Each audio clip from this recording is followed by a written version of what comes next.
আল্লাহ বলবেন ইখসাউ ফিহা ওয়ালা তুকাল্লিমুন। আল্লাহ বলবে লাঞ্ছিত অবস্থায় জাহান্নামে থাক, কোনো কথা বলবি না। তাদেরকে পানি দেওয়া হবে, ওই পানির মধ্যে লোহার কাঁটা থাকবে।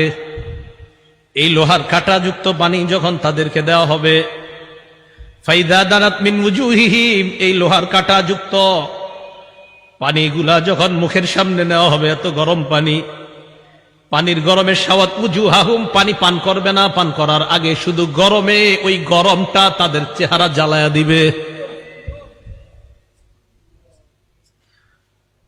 ওয়াকাত্তাত মা ফি বুতুনিহিম, পান করার আগে পেটের নারী বুড়িগুলা সব ঝলসে দিবে। পানি পান করার আগে গরমেই তাদের এই অবস্থা হবে, পেটের নারী বুড়িগুলা ঝলসে দিবে। ফায়াকুলুনা, এক পর্যায়ে একে অপরকে বলবে উদউ খাজানাতা জাহান্নাম, জাহান্নামের প্রহরীদেরকে ডাক দাও, জাহান্নামের রক্ষীদেরকে ডাক দাও। জাহান্নামের রক্ষী ফেরেশতারা বলবে বলো কি বলবা? বলবে আর সহ্য করতে পারি না। রক্ষীরা বলবে আলাম তাকু তাতিকুম রুসুলুকুম বিল বায়িনাত, রসুলরা কি তোমাদের কাছে দাওয়াত নিয়ে আসে নাই? তারা বলবে বালা এসেছে, তো গ্রহণ কেন করো নাই? এবার তারা বলবে প্রহরীদেরকে ডাক দিয়ে লাভ নাই, উদউ মালিকা, জাহান্নামের দারোগা মালিককে ডাক দাও। ওয়ানাদাউ ইয়া মালিকুল ইয়াকদি আলাইনা রাব্বুক, জাহান্নামের দারোগা মালিককে ডাক দিবে, ডাক দিয়ে বলবে ও মালিক, আল্লাহরে বলো আল্লাহ যেন আমাদেরকে মৃত্যু দিয়ে দেয়। জাহান্নামের দারোগা মালিককে যখন তারা ডাক দিবে, মালিক তাদের ডাকে সাড়া দিবে। ইমাম আহমদ বলেন নুব্বিতু আন্না বাইনা দুআইহিম ওয়া বাইনা ইজাবাতি মালিকিন ইয়াহুম আলফা আম, হয় মালিক তাদের ডাকে সাড়া দিবে 1000 বছর পর। ডাক দিবে মালিক 1000 বছর পর, জাহান্নামের দারোগা মালিক বলবে বলো কি বলবা? 1000 বছর পর বলবে কি বলবা বলো। আল্লাহ আমাদেরকে হেফাজত করেন। তারা বলবে আল্লাহরে বলো আল্লাহ যেন আমাদেরকে মরণ দিয়ে দেয় জাহান্নামে। মালিক বলবে ইন্নাকুম মাকিসুন, চুপচাপ আযাব ভোগ করো।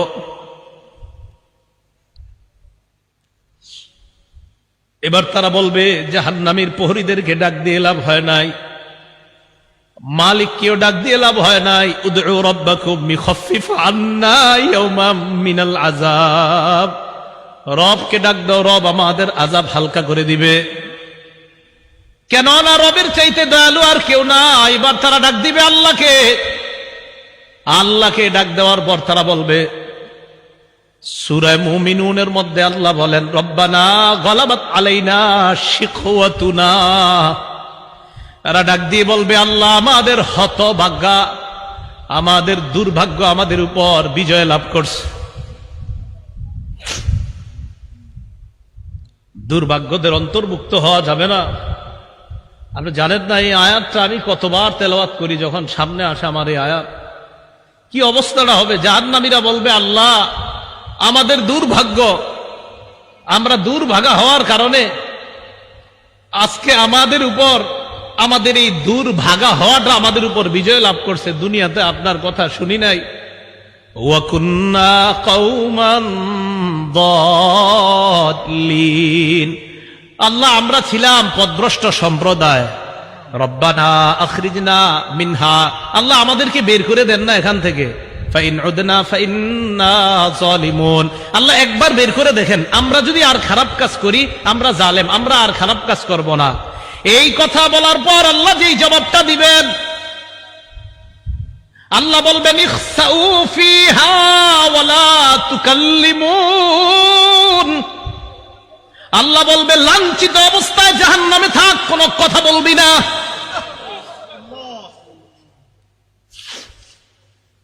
রব বলবে কথা বলবি না, চুপচাপ থাক। দয়াময় রব বলবে কথা বলবি না, চুপচাপ থাক।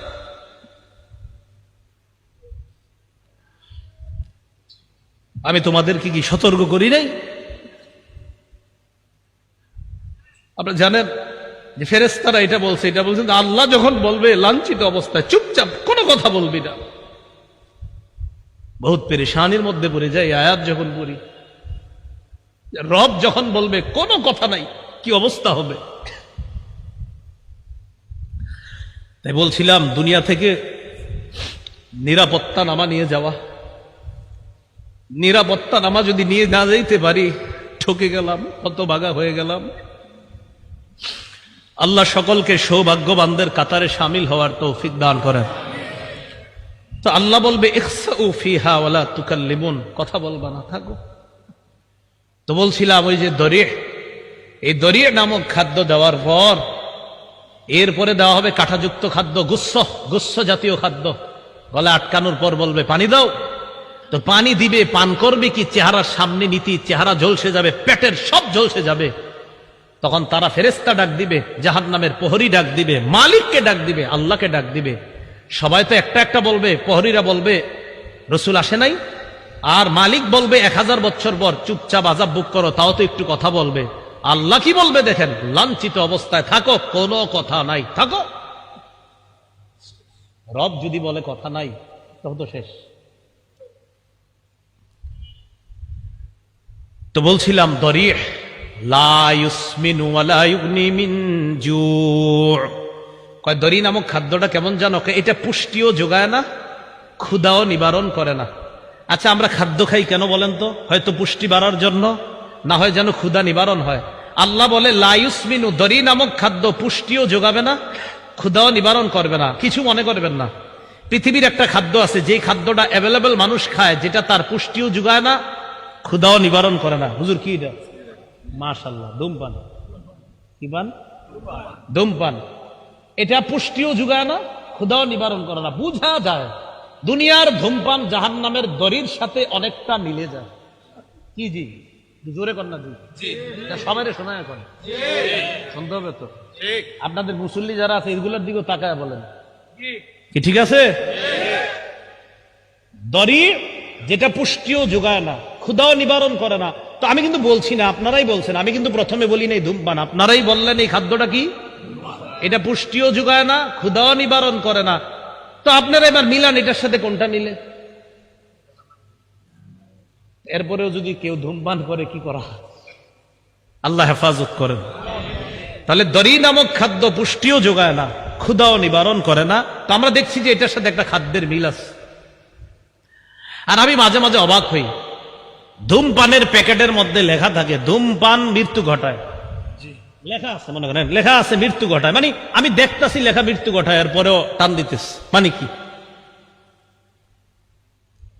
আল্লাহ আমাদের সকলকে এই দুনিয়াতে থাকতেই আমি আপনি সহ আমরা সবাই যেন একদম কবর থেকেই নিরাপদ হয়ে যেন আমরা কিয়ামতের মাঠে গিয়ে রহমতের চাদরে ঢেকে যেন আল্লাহ আমাদেরকে পুলসিরাত পার করে দেয়। আমিন। তাহলে এতক্ষণ জানলাম আমরা এমন কিছু চেহারা, যেই চেহারাগুলা নিচে থাকবে, যেই চেহারাগুলার ভয়ঙ্কর অবস্থা হবে, জাহান্নামে যাবে, এরকম এরকম হবে। এবার আল্লাহ কি বলে দেখেন, কিছু চেহারা থাকবে নেয়ামতে পরিপূর্ণ। আলহামদুলিল্লাহ, আল্লাহ আপনি আমাদেরকে ওই চেহারাওয়ালা বানায়া দেন। লিসাইহা রাদিয়া। আগের চেহারাওয়ালাদেরকেও আল্লাহ বলছে দুনিয়ার মধ্যে তারা গুনাহের কাজ করছে, কষ্ট করার কারণে কিয়ামতের ময়দানে তারা ক্লান্ত। এবার কি বলে দেখেন, লিসাইহা, তারা দুনিয়ার মধ্যে আখিরাতের কর্ম করার চেষ্টা করছে, এই চেষ্টা করার কারণে রাদিয়া, কিয়ামতের ময়দানে তারা সন্তুষ্ট হয়ে যাবে। তাহলে আগের দল দুনিয়াতে খারাপ কর্ম করার কারণে ক্লান্ত, আর পরের দল দুনিয়াতে কর্ম করছে, কষ্ট করছে, বাকি তারা সন্তুষ্ট। তাহলে আগের দল কিয়ামতে ক্লান্ত, অসন্তুষ্ট, আর পরের দল লিসাইহা, দুনিয়াতে কর্ম করেছে, কষ্ট করেছে, বৃষ্টিতে ছাতা মাথায় দিয়ে পানি এদিকে লেগেছে সেদিকে লেগেছে, মসজিদে কষ্ট করে গিয়েছে। তাহলে ওরাও কষ্ট করেছে, তারাও কষ্ট করেছে। আল্লাহ বলে রাদিয়া, দ্বিতীয় শ্রেণীর কষ্ট যারা করেছে, কিয়ামতের ময়দানে এই চেহারাগুলা দেখলেই বুঝবা তারা সন্তুষ্ট। আর কি, ফি জান্নাতিন আলিয়া, তারা থাকবে নিরাপদ জান্নাতে, শান্তির জান্নাতে, চিরস্থায়ী চির সুখের জান্নাতে থাকবে, আলিশান জান্নাতের মধ্যে থাকবে। আচ্ছা আমরা যারা এখানে বসা, আমাদের যদি দেখা সাক্ষাৎটা জান্নাতে হয়, মজা কি কম হবে না বেশি? তো আমরা ভালো হয়ে যাই, চলেন সবাই, কি বলেন? ফি জান্নাতিন আলিয়া লা তাসমাউ ফিহা লাগিয়া, জান্নাতের মধ্যে জান্নাতীরা লাগিয়া শুনবে না। লাগিয়া মানে অনর্থক কথা। ইমাম বুখারী ব্যাখ্যা করেছেন 7 মাহ জান্নাতের মধ্যে জান্নাতীরা কোনো গালি গালাজ শুনতে পাবে না। দুনিয়াতে আমরা অনেক কিছু শুনছি, ইমাম সাহেবরা শোনে, খতিবরাও শোনে, মাদ্রাসার মুতামিম সাহেবরাও শোনে, কত মানুষের কত কথা শোনে। ইনশাআল্লাহ হুজুররা একটু নিশ্চিত থাকেন, একটু কষ্ট করেন, জান্নাতে অন্তত এই গালিগালাজ শুনতে হবে না। লা তাসমাউ ফিহা লাগিয়া, জান্নাতের মধ্যে অনর্থক কোনো কথা থাকবে না, কোনো অনর্থক কথা শোনা যাবে না। কত সুন্দর কথা হবে জান্নাতে, সে আলোচনা আমি পুরোটা করছি না। সর্বশেষ জান্নাতি যেই মানুষটা, এই মানুষটা আল্লাহরে সর্বশেষ তখন যখন তাকে জান্নাত থেকে বের করবে, এবার আমার একটা আলোচনা আছে, দেখবেন লম্বা আলোচনা আছে সর্বশেষ জান্নাতির নিয়ে। তো ও যখন সর্বশেষ স্টেজে আল্লাহরে বলবে, আল্লাহ ওই যে একটা গাছ দেখা যাইতেছে, এটার কাছে আমারে নিয়ে যান, এরপরে আমি আপনার কাছে আর কিছু চাইবো না। বুখারী তো আছে, মুসলিম শরীফে লম্বা হাদিস। আল্লাহকে তুমি বারবার কইতেছো আর কিছু চাইবা না, তোমারে এক গাছের নিচে যাই, আবার তুমি আরেকটা চাও, আবার আরেকটার নিচে নেই, আবার আরেকটা চাও, এখন এটার নিচে গেল জুমানে যদি নিয়ে যাই তুমি কিছু চাইবা না? মাবুদ এটাই শেষ, আর কিছু যাবো না। তো আল্লাহ তারে নিয়ে গেছে কোথায়? জান্নাতের একদম দরজার সামনে একটা গাছ। এই গাছটা এত সুন্দর, এত নেয়ামতে পরিপূর্ণ যে আগে যতগুলা নেয়ামত আল্লাহ তারে পার করছে, ওটার কাছে আগের গুলা কিছুই না। তো সেখানে গেছে, ওয়াদা করছে আর কিছু যাবো না। যাওয়ার পর অপেক্ষা করতেছে, হঠাৎ দেখে তার কানে জান্নাতীদের আওয়াজ আসতেছে। কি আসতেছে? সূরা গশিয়া কি বলছে? জান্নাতে কোনো কি থাকবে না, গালিগালাজ থাকবে না। ওই ব্যক্তি জান্নাতীদের আওয়াজ শোনার পর বলল, এত সুন্দর আওয়াজ কিসের? আল্লাহ আমার একটু ওই আওয়াজ যারা করতেছে তাদের কাছে নিয়ে যান। তাহলে আওয়াজ কত সুন্দর হবে, কারণ তারে তো আল্লাহ একের পর এক নিয়ামত দিতেছে। তাহলে তার আওয়াজটা কত সুন্দর, নিয়ামতে পরিপূর্ণ আওয়াজ। মানে আমি চিন্তা করি হাদিসে যে জান্নাতীদের আওয়াজটাও কত চমৎকার হবে। ওই ব্যক্তিরা আল্লাহ বলবে, আরে দেখ ঠিক আছে, 10 দুনিয়ার সমপরিমাণ এই যে আওয়াজ, যত সুন্দর ফুলের বাগান, ফলের বাগান, এই জাতীয় 10 দুনিয়ার সমপরিমাণ একটা বাগানের মালিক তোমাকে বানায় দিলাম। একটা আলিশান জান্নাতের বাগান, মানে আলিশান জান্নাত। এই জান্নাত মানে প্রাসাদ, রাজ প্রাসাদের মালিক বানায়া দিলাম। তো আল্লাহ বলেন, লা তাসমাউ ফিহা লাগিয়া, যেই চেহারাগুলা সন্তুষ্ট চিত্তে তাদেরকে দেখবা, তারা জান্নাতের মধ্যে কোনো গালিগালাজ শুনবে না। লা তাসমাউ ফিহা লাগিয়া ফিহা আইনুন জারিয়া, সেখানে তাদের জন্য থাকবে প্রবাহমান ঝর্ণা, যেই ঝর্ণা থেকে দুধের নহর প্রবাহিত হবে, মধুর নহর প্রবাহিত হবে। হাদিসের মধ্যে আসছে, রাসূল বলেন, তুফাজ্জারু আনহারুল জান্নাহ মিন তাহতি তিলাল আও মিন তাহতি জিবালিল মিসকি, কয় মেশক আম্বর থেকে জান্নাতের নহরগুলা জান্নাতীদের বালাখানার নিচ দিয়ে প্রবাহিত হবে। কক্সবাজার দেখলে মন চায়নি মাঝে মাঝে, টাকা পয়সা তো কম, মন চায় কিন্তু আপনাদের সবার, কিন্তু যে হুজুর ওই জায়গায় গেলে গুনাহ হয়, কেমনে যাবো, এ যায় না, দরকার নেই। জান্নাতে যখন যাবেন একবার, আপনি এনে বসবেন, আপনার বিবি আর একটায় বৈশা, দুজন আনন্দ উল্লাস করবেন, আর দেখবেন নহর প্রবাহিত হচ্ছে। আমাদের আনন্দ তো সেখানে হবে, এখানে না, ইনশাআল্লাহ। আল্লাহ বলেন, ফিহা আইনুন জারিয়া, প্রবাহমান ঝর্ণা থাকবে। ফিহা সুরুরুম মারফুআ, সেখানে উঁচু উঁচু পালং খাট বিছানো থাকবে, হযরত যেন সেখানে আরাম করতে পারে। কেমন উঁচু? তাফসীরের কিতাবের মধ্যে আসছে, এর খাটগুলা এমন উঁচু থাকবে, ইজা আরাদা ওয়ালিয়ুল্লাহি আইয়াজলিসা আলা তিলকা সুরুরি তাওয়াদাআত লাহু, আল্লাহর বন্ধুরা, আল্লাহর অলিগণ যখন ওই খাটের মধ্যে উঠতে চাইবে, খাট তো উঁচু, কয় খাট তার জন্য নত হয়ে যাবে, জি হযরত আসেন আমার মধ্যে বসেন।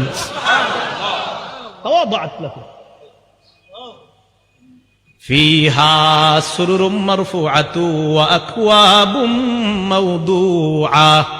তো খাটে বসবেন, বসার পর দুনিয়াতে তো বিভিন্ন জন তারা বিভিন্ন মত টান দিছে যে ভাবসাব, আল্লাহ পাক রব্বুল আলামিন তো আপনাকেও দিবে যে তুমি তো দুনিয়াতে এই মত ছুঁয়েও দেখো নাই, তোমাকেও সেখানে শরাবান তহুরা পরিবেশন করে গ্লাসের মধ্যে ওই শরাব দিয়ে ফিহা আকওয়াবুম মাওদুআ, তোমার সামনে ওই শরাবান তহুরা যুক্ত ওইটা পরিপূর্ণ গ্লাসগুলা তোমার সামনে সাজানো থাকবে। নাও তুমি আর তোমার বিবি পান করতে থাকো।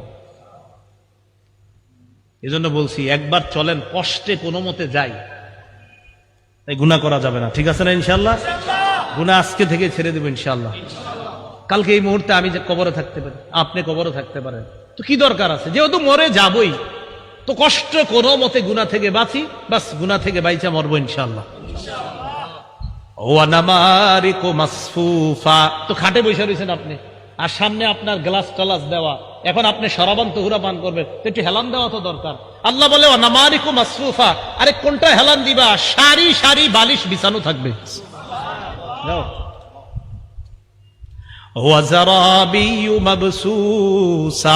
আচ্ছা তুমি যে তোমার খাটটায় গিয়ে উঠবা, টাইলসে পাড়া দিয়ে হাঁটবা, আরে না না, তোমার জন্য গালিচা বিছানো থাকবে, ওই গালিচার উপর হেঁটে হেঁটে তুমি তোমার ওই পালঙের মধ্যে বসে তুমি ওই সারি সারি যে বালিশগুলো আছে সেখানে তুমি হেলান দিয়ে বসবা। এইগুলা বলার পর আল্লাহ পাক রব্বুল আলামিন বলে যে এখন মানুষ মনে করতে পারে আচ্ছা আল্লাহ কি এগুলা দিবে, মনে করতে পারে যে এত বড় বড় খাট পালং ইত্যাদি। তা আল্লাহ বলে মিয়া চিন্তা করো না, আফালা ইয়ানজুরুনা ইলাল ইবিলি কাইফা খুলিকাত, তারা কি দেখে না ওটের দিকে, ওট কিভাবে সৃষ্টি করা হয়েছে, একটু ওটের দিকে দেখে না? ওয়াইলাস সামাই কাইফা রুফিআত, আকাশের দিকে তাকায় না, আকাশ কিভাবে উঁচু করে রাখা হয়েছে। আচ্ছা একটু খুঁজি আমরা দেখি কোথায় খাম্বা আছে আকাশের, আসেনি না? খোঁজেন না একটু, আমরা দেখি আসেনি খাম্বা, নাই তো এইভাবে রয়েছি কেমন? এটা জোরে বলেন, কে রাখছে? কে রাখছে এইভাবে? আল্লাহ বলেন ওয়াইলাস সামাই কাইফা রুফিআত, আরে খুঁটি ছাড়া আসমান যদি আমি এইভাবে রাখতে পারি, আর তোমাদেরকে এই নিয়ামতে পরিপূর্ণ জান্নাত দেওয়া তো আমার কাছে কোনো ব্যাপার না। ওয়াইলাল জিবালি কাইফা নুসিবাত, খুব মন দিয়ে এই জায়গাটা বুঝেন, ওলামা হযরত আছেন। প্রথমে ওটের কথা বলছে, পরে আকাশের কথা, পরে পাহাড়ের কথা। কেন আগে ওটের কথা কেন? ওটের উপরে বৈশা, যখন আপনি ওটের উপরে বসবেন, বৈশাই একটু তাকান, আসমান দেখা যায়। ওট যখন চালাবেন, ওট সাধারণত পাহাড়ি অঞ্চলে চালানো হয়, আশেপাশে তাকায় দেখেন পাহাড়। তাই আল্লাহ বললেন তারা কি ওটের দিকে তাকায় না আরবের মানুষগুলা? তো ওটের উপরে বৈশা, এরপরে কি আকাশের দিকে তাকায় না? আসমান খুঁটি ছাড়া। আচ্ছা ঠিক আছে, চলতে চলতে ওয়াইলাল জিবালি, তারা কি পাহাড়ের দিকে তাকায় না? কাইফা মুসিবাত, কিভাবে পাহাড়টা স্থাপন করা হয়েছে। আচ্ছা তারা যে জমিনের উপর চলতেছে, ওয়াইলাল আরদি কাইফা সুতিহাত, জমিনের দিকে তাকায় না যে জমিনটা কিভাবে বিছিয়ে রাখা হয়েছে, আমি আল্লাহ বিছিয়ে দিলাম। আর ওই বিছানো জমিনের উপর তো তুমি ওটের মধ্যে আরোহণ করে আসমান আর পাহাড়গুলা দেখতে পাচ্ছ। তো এইগুলা দেখে তুমি কি বুঝো না আমি যে জান্নাত দিব? এরপরে আল্লাহ বলেন ফাযাক্কির। তো নবীজি সাল্লাল্লাহু আলাইহি সাল্লাম একটু চিন্তিত, আহারে আমি এত দাওয়াত দেই, কাফেররা কেন গ্রহণ করে না? কথার কথা, যেমন আজকে আপনারা আমি চাইছি যে এমন ভাবে বুঝাই যেন আজকে থেকে আর কেউ গুনাহ না করেন। তো এরপরেও যদি কালকে গুনাহ করেন, হইতে পারে কষ্ট লাগবে, আরে তো ভাবে কইলাম এরপরে গুনাহ করে। তো নবীজি দাওয়াত দেয়, এরপরে অনেকে দাওয়াত গ্রহণ করে না, কষ্ট লাগে যে আমি এত করে বুঝাই, গ্রহণ করে না কেন? আল্লাহ বললেন ফাযাক্কির, নবী আপনার কাজ, আপনি শুধু ওয়াজ করতে থাকেন। সুবহানাল্লাহ, আপনার কাজ ফাযাক্কির, আপনি শুধু ওয়াজ করতে থাকেন। ইন্নামা আনতা মুযাক্কির, আপনি উপদেশ দিতে থাকেন, আপনি ওয়াজ করতে থাকেন, আপনি শুধু ওয়াজকারী, শুধু উপদেশ দাতা। লাস্তা আলাইহিম বিমুসাইতির, আপনি তাদেরকে জোর করে কিছু মানাবেন আমি এই জন্য আপনারে পাঠাই নেই। আপনার কাজ শুধু বলা, গ্রহণ করবে না না করবে এটা আপনার দায়িত্ব না, আপনি শুধু ওয়াজ করার কাজ। লাস্তা আলাইহিম বিমুসাইতির, আপনি তাদের উপর নিয়ন্ত্রক নন, আপনি তাদের উপর বাধ্য না, তারা গ্রহণ করতেই হবে। আপনার কাজ ওয়াজ করা। বলেন আপনার কাজ কি? তো এখন যদি এই যুগে কেউ বলেন হুজুর এত ওয়াজ করেন কি লাভ, এত এত ওয়াজ করেন আসেনি। আমাদের কাজ কি শুধু পোষায় দেওয়া, খতিব সাহেবের কাজ কি শুধু আর দোয়া করা। হ্যাঁ, দোয়া করা যে আল্লাহ কবুল যেন করে, আল্লাহ মানুষগুলা যেন কথাগুলা মানে, আল্লাহ মানুষগুলা যেন কথাগুলা মানে, বাস এতটুকু কাজ। বাকি হেদায়েত সে পাবে না না পাবে এটা আল্লাহ জানে। তো আল্লাহ বলেন ইল্লা মান তাওয়াল্লা ওয়া কাফার, যে ব্যক্তি আপনার দাওয়াত গ্রহণ না করে মুখ ফিরিয়ে নিবে, ওয়া কাফার আর কুফরি করবে, ফায়ুআযযিবুহুল্লাহুল আযাবাল আকবার, আল্লাহ তাকে বড় আযাব দিবে, বড় শাস্তি দিবে। ইন্না ইলাইনা ইয়াবাহুম, তাদের সবাইকে জানায়া দেন আমার কাছেই সকলে ফিরে আসতে হবে। সুম্মা ইন্না আলাইনা হিসাবাহুম, এরপর আমার দায়িত্ব তাদের হিসাব নেওয়া, আমি আল্লাহ তাদের হিসাব নিব। মনে রাখবেন ভাই, রাসূলুল্লাহ সাল্লাল্লাহু আলাইহি ওয়াসাল্লাম বলেন মান হুসিবা উযিবা, হিসাব যদি পুঙ্খানু নিয়ে নেওয়াই হয় শাস্তি থেকে কেউ রেহাই পাবে না। আল্লাহ আমাদের সকলকে সূরা গাশিয়ার যে কথাগুলা, মূল কথাগুলা, আমাদের আজকের মূল আলোচনা যেটা জানলাম, সূরা গাশিয়ায় আমরা মোটামুটি ভাবে বিস্তারিত ভাবে দুই শ্রেণীর কথা জানলাম। এক শ্রেণী জাহান্নামী, আরেক শ্রেণী জান্নাতি। জাহান্নামীদের চেহারাগুলা বড় ভয়ঙ্কর পরিস্থিতির সম্মুখীন হবে, জান্নাতীদের চেহারাগুলা বড় হাস্যোজ্জ্বল হয়ে যাবে। জাহান্নামীরা দরি নামক ভয়ঙ্কর এক খাদ্যের সম্মুখীন হবে, জান্নাতীরা আলিশান জান্নাতে প্রবেশ করে শরাবান তহুরা সহ বিভিন্ন নেয়ামতের সম্মুখীন হবে। আল্লাহ আমাদের সকলকে সৌভাগ্যবান তথা জান্নাতীদের অন্তর্ভুক্ত যেন দুনিয়াতে থেকেই নামটা লিখিয়ে যেতে পারি, আল্লাহ তৌফিক দান করেন। সর্বশেষ আমার আপনার আমাদের সকলের সাক্ষাৎ যেন আল্লাহ আবার জান্নাতে করিয়ে দেয়। আল্লাহ আমাদের সকলকে কবুল করে নেন। আমিন। ওয়া আখিরু দাওয়ানা আনিল হামদুলিল্লাহি রাব্বিল আলামিন।